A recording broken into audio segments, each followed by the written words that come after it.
हम भी अखंड भारत हिंदू राष्ट्र की मांग करते थे। राम राज्य में विभीषण को गले लगाया गया था, ना कि ब्रिजभूषण जैसे रावण को। तो अगर ऐसे रावण को गले लगाएंगे तो हम कैसे हिंदू राष्ट्र का मांग करें। मैं प्रधानमंत्री को भीष्म पितामह कहता हूँ, धृतराष्ट्र कहता हूँ। ऐसे ही धृतराष्ट्र बने रहेंगे तो बीजेपी का पतन पक्का हो जाएगा। मैं असली भगवाधारी हूँ, जो सत्य पे अपनी बहनों के साथ खड़ा हूँ। देखिए, हम भी तो हिंदू राष्ट्र की आह्वान करते थे, लेकिन अब आँख खुल गई है। मैं हिंदुस्तान की जनता को बताना चाहता हूं कि भैया हिंदुस्तान हमको चाहिए तो राम राज्य चाहिए, रावण राज्य नहीं चाहिए। ये जो हिंदू राष्ट्र की मांग कर रहा है वो अंधभक्त है। अंधभक्त है, हम अंधभक्त थे। हमने 2 बार अंधभक्ति में उनको वोट दिया। हमने सोचा भाई 15 लाख आएगा, बेरोजगारी खत्म होगी, हमारी भूखमरी खत्म होगी हमारी। आज हमको लाइन में लगा दे रहे हैं। 100% खुल गई है भगवाधारियों की, जो अब असली आपको पहचान गया भगवाधारी। 1000 में पेट्रोल मिलेगा तब भी ले लेंगे, आएंगे तो मोदी। वो मूर्ख है, वो पढ़े लिखे नहीं है। उनसे बोलो कि जो हमारी देश की संस्कृति है उसको जिंदा रखे। हिंदुत्व तो हमारे रगों हमारे ब्लड में बसता है। पहले भी हिंदू थे, अब भी हिंदू थे, रहेंगे। और जब महाभारत हुआ था तब भी हिंदू थे। हम भी अखंड भारत हिंदू राष्ट्र की मांग करते थे, लेकिन यहाँ पे देखे और आज देख रहे हैं 2 साल से क्या न्याय कर रहे हैं, कैसे न्याय हो रहा है। तो राम राज्य में विभीषण को गले लगाया गया था, ना कि ब्रिजभूषण जैसे रावण को। तो अगर ऐसे रावण को गले लगाएंगे तो हम कैसे हिंदू राष्ट्र का मांग करें।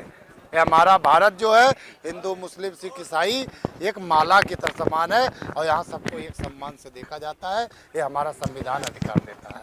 उन्होंने अपनी भरी सभा में, कौरवों की सभा में द्रौपदी का चीरहरण हुआ तो उस समय धृतराष्ट्र तो अंधे थे, गंगा पुत्र भीष्म पितामह भी बैठे थे, गुरु द्रोणाचार्य बैठे थे, पूरी सभा लगी हुई थी। तो वहां भरी सभा में जब द्रौपदी का चीरहरण हुआ तो मौन होने के कारण पूरा कौरवों का नाश हो गया।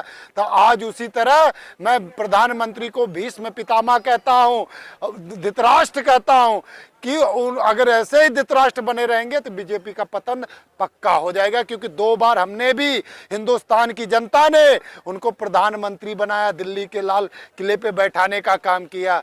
अब हमने देख लिया कि जिसको जो बेटियां देश के लिए मेडल लाई विदेशों से इतना परिश्रम करके, ब्रिजभूषण शरद सिंह एक है, वो बोलता है 15 रुपए का मेडल आता है, 15 रुपए के खरीद के तो फिर प्रधानमंत्री को दे देता।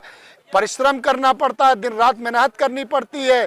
आज उसकी बेटी प्रधानमंत्री की यहाँ बैठी है सड़कों पर। आ जाए, माफी मांगे और पूरे हिंदुस्तान की जनता से माफी मांगे, और इन बेटियां अगर माफ कर दें, और तभी तो माफ करेंगी जब उनको न्याय मिलेगा। आप सब ये भी प्रश्न गोदी मीडिया उठाती है ना, उनकी गोदी मीडिया, वो बोलती है कि इतना दिन बाद ऐसा क्यों आया सामने, इतना दिन बाद ये लड़कियां सामने क्यों आई और शोषण के बारे में बोल रही हैं। तो आपको ये भी बता दें कि हमारी भी बहन है, हमारे भी भाई बॉर्डर पे रहते हैं, और हमारी बहन अगर ससुराल जाती है, ससुराल की भी बातें अपने घर पे जल्दी शेयर नहीं करती है मायके में। जब उनको काफ़ी अनुशासन हो जाता है कि मेरा भाई मेरा बाप मेरे साथ है, तब बोलती है। 3 बेटियों ने लिखित ज्ञापन प्रधानमंत्री को भी दिया, रक्षा मंत्री को भी दिया, लेकिन उस समय आंखें भी चली गई, कान से सुनना भी बंद हो गया हमारे देश के प्रधानमंत्री से। आज मुझे बहुत कष्ट हो रहा है कि ये सारी जनता जो बोल रहे हैं ना आपके मीडिया वाले कि यहाँ राजनीति हो रहा है, यहाँ राजनीति नहीं हो रहा है। यहाँ तो बीजेपी वालों को आह्वान किया जा रहा है कि आप तो सत्ता में हैं, आइए और आपका वेलकम है, क्योंकि आपके पास पावर भी है, न्याय दे दीजिए। ब्रिजभूषण शरद सिंह को क्यों नहीं अरेस्ट किया जा रहा है? नार्को टेस्ट के लिए पहले तो बहुत उछले ब्रिजभूषण शरद सिंह कि मैं नार्को टेस्ट के लिए तैयार हूं। जब हमारी बहनों ने बोला कि आ जाओ नार्को टेस्ट हम पूरा लाइव करेंगे, तो मौन हो गए, उनका भी मुंह ही बंद हो गया। कोरोना जैसे नहीं होता मास्क लगा देते हैं, मास्क ही लग गया। प्रधानमंत्री को भी लग गया, ब्रिजभूषण शरद सिंह को भी लग गया। इस समय बीजेपी के सभी नेता मौन है, क्यों नहीं आ रहे हैं? यहाँ आप भी आ रहे हैं, शिव सैनिक भी आ रहे हैं, सभी धर्म को मानने वाले हैं, जिसका जमीर जिंदा है इस धरती पे आ रहा है। और वही धरती है जहाँ हरिद्वार, हरियाणा की धरती जहाँ कुरुक्षेत्र हुआ था। मैं कुलदीप यादव हिंदुस्तान की सभी आवाम को आह्वान करता हूं कि आज आपकी बेटी का सम्मान की बात है, इस धरती पे आए और अपनी बेटियों के लिए सड़क पे उतर जाए जब तक न्याय ना मिले। बता करके अपने जो संस्कारी बताया गया। ये हिंदुस्तान की धरती पे कभी कोई चुप नहीं रहा है। जब भी इस धरती पे दुराचारी आए हैं तो उसका खुलकर सामना किया गया है, कभी कोई चुप नहीं हुआ है। आपको बता दें, ये धरती हिंदुस्तान की बुराई, सत्य और असत्य की लड़ाई में हमेशा सत्य जीतता है। कौरवों की सेना बहुत थी, आज बीजेपी को हमने इतना सीट दिया ना, दिल्ली के लाल किले पे बैठा है, बहुत बहुमत है, विश्व में नाम हो रहा है, तो उनके कर्मों के कारण नहीं हो रहा है। हिंदुस्तान की जनता ने वोट देकर उनको प्रधानमंत्री बनाया, इसलिए विदेश तक डंका बजा। लेकिन आज वही विदेश वाले भी देख रहे जी, ये तो झूठ मूठ का डंगोला पीट रहा था, इसके पास तो कुछ नहीं, ये तो ढोंगी आदमी है, एक नंबर का झूठा आदमी है। जनता को पहली बार आया तो बोला मैं 15 लाख रुपया दूंगा, बेरोजगारी खत्म कर दूंगा, भूखमरी खत्म कर दूंगा।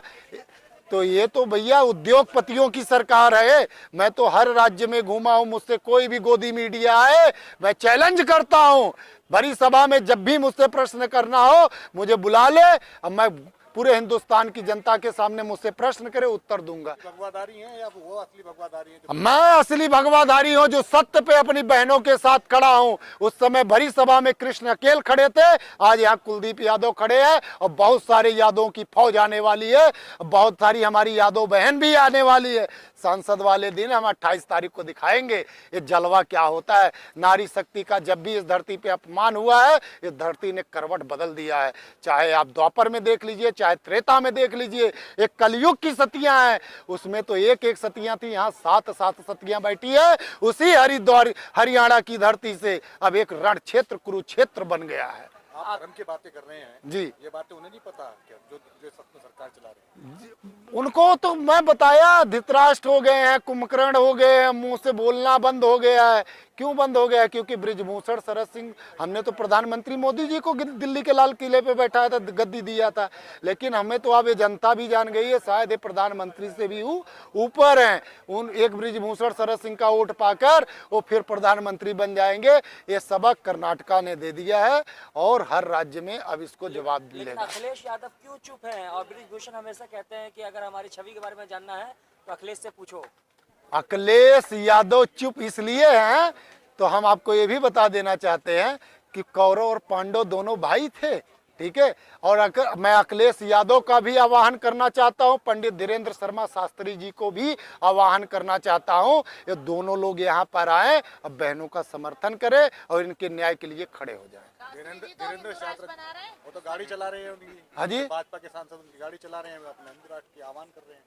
देखिए, हम भी तो हिंदू राष्ट्र की आह्वान करते थे, लेकिन अब आँख खुल गई है। मैं हिंदुस्तान की जनता को अब बताना चाहता हूं कि भैया हिंदुस्तान हमको चाहिए तो राम राज्य चाहिए, रावण राज्य नहीं चाहिए। यानी आज आप कह रहे हैं जी कि जो हिंदू राष्ट्र की मांग कर रहा है वो अंधभक्त है। अंधभक्त है, हम अंधभक्त थे।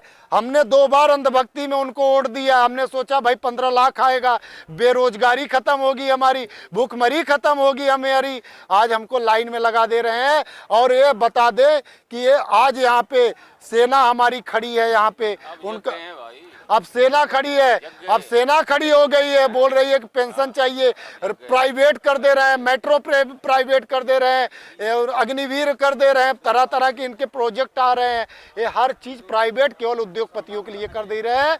अब जनता जाग गई है, इसको पूरी 100% खुल गई है भगवाधारियों की। ये जो अब असली आपको पहचान गया भगवाधारी। 1000 में पेट्रोल मिलेगा तब भी ले लेंगे, आएंगे तो मोदी। वो मूर्ख हैं, वो पढ़े लिखे नहीं है। उनसे बोलो कि जो हमारी देश की संस्कृति है उसको जिंदा रखे।